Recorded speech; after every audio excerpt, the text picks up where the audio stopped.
Вие знаете ли, че клитора е един от най-чувствителните органи на жената? Както главичката на п***. Клитора някак си го удължава. След това присаждали месо от някъде си. От те вземат, не знам какво правят. Значи правим го като Франкенщайн. Които са чели Франкенщайн, човек направен от 100 души. На единия ръката, на другия главата, на третия п***та, на четвъртия крака, с един къс крак, с по-дълъг, на нищо. Слагаме нещо. Нещо си. Месо.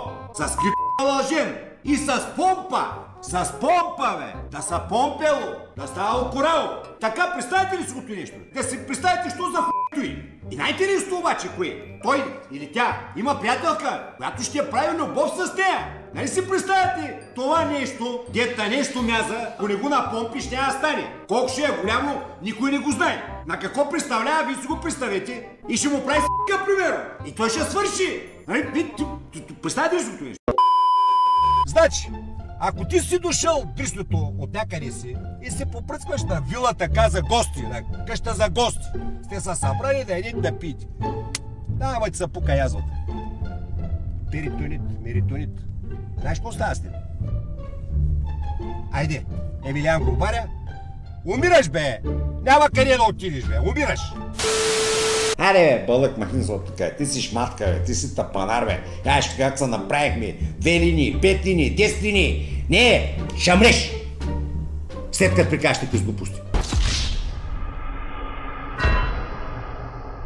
Ще умреш изкривен, ще умреш болен, ще умреш със скръмно, ще умреш всичко, защото те заслужават. Спи спокойно сега! Боклук с боклук!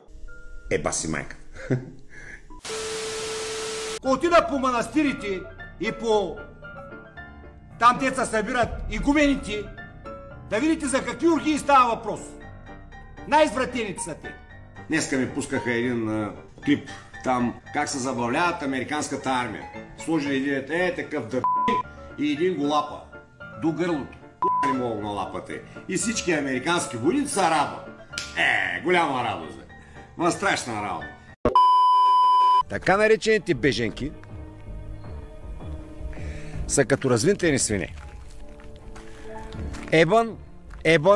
Ебън.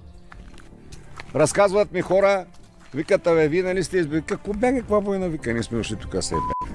Ние сме дошли да стопаме топката. Факт.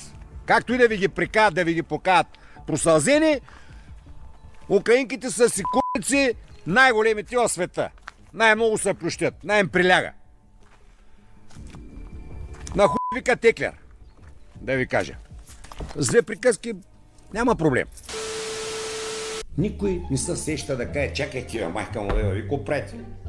Ама ние сме страшно неблагодарни. Дядо, ти какво си имал, бе?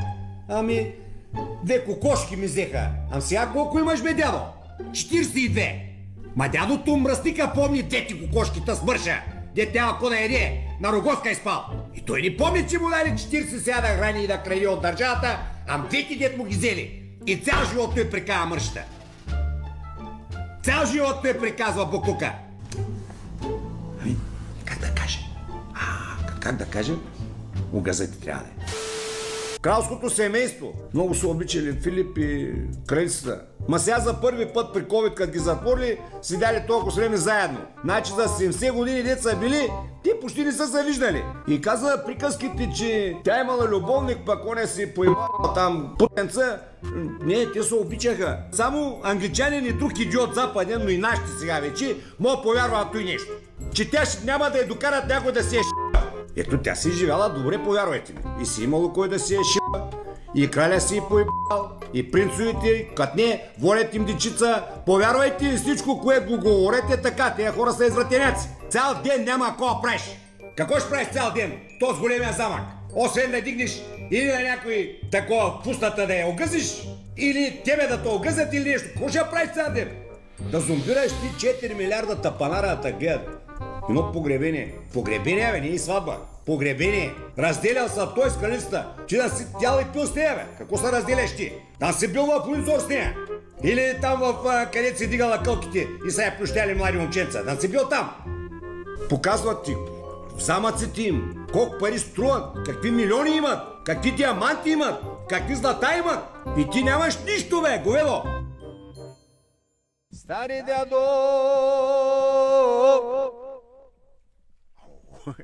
огън кладе, горе на пирина,